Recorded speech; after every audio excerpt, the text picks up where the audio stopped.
we had a big catastrophic event worldwide, which was the asteroid or comet or whatever it was hitting Earth and destroying the dinosaurs. Or basically the dinosaurs were sort of on the decline, and this really put the nail in the coffin, so to speak. So in New Zealand, we were unfortunately still underwater at this point. So there's not a lot of things to see, but I will point out where it is.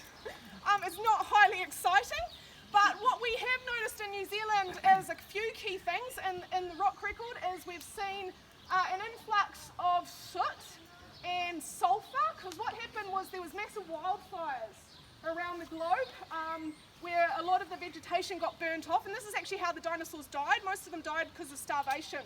Because of all the plant material getting burnt off, the herbivores could no longer be sustained, and of course the meat eaters were the last to die out because they suddenly, they didn't have their food source either. What we then see in the rock record is we also see a start of fungi spores. So we see fungus being the first things to start colonising the planet back again, and then we see a fern spike. So ferns are actually the next thing that come in that sort of biota kind of sphere, coming back in from such a big event.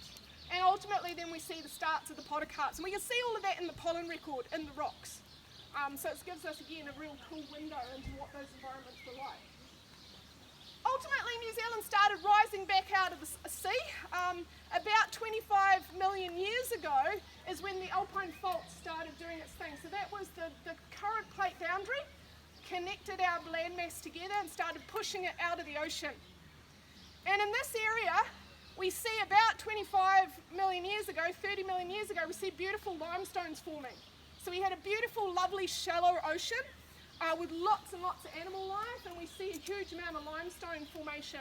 So Waipara, Waikeri, Kaikoura, Weka Pass, all of those limestones down at Oamaru, they're all the same age.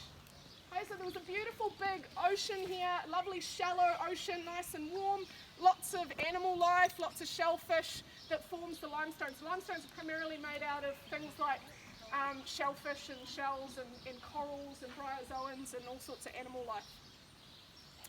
Ultimately this area here I think came out of the ocean about only 10 million years ago. It's actually not very long ago. It's been incredibly rapid in geological terms. This is why we've got a lot of earthquakes. New Zealand is a very highly active plate boundary. Our southern Alps are growing at about 1 centimetre a year upwards, but also being eroded about the same amount. This is why we have braided rivers around this area, because we've got a huge amount of material being shed off all the time because of the uplift. So every time you push something up, it gets eroded much faster as well. So that's a huge part of our landscape, particularly here building out the Canterbury Plains. The last part of the sequence here, you'll see the modern sediments. There's some beautiful conglomerates, so riverbed gravels down the end there that are from the last glaciation. So the glaciers actually came out pretty much to here in the last glaciation and brought out a whole lot of material with them. And we're still seeing the effects of that because they only disappeared about, the last was about 12,000 years ago. And so we're still seeing all of that material still washing out from those glacial periods and from the uplift as well. So that sort of creates our landscape here. And with the alpine fault going up, all these faults that we see around here are part of that whole process. The whole area is being squeezed. And so we've got all these faults bringing up these mountains and forming all this landscape here. And the Canterbury Plains eventually will look like this. So that movement's actually moving south into Canterbury.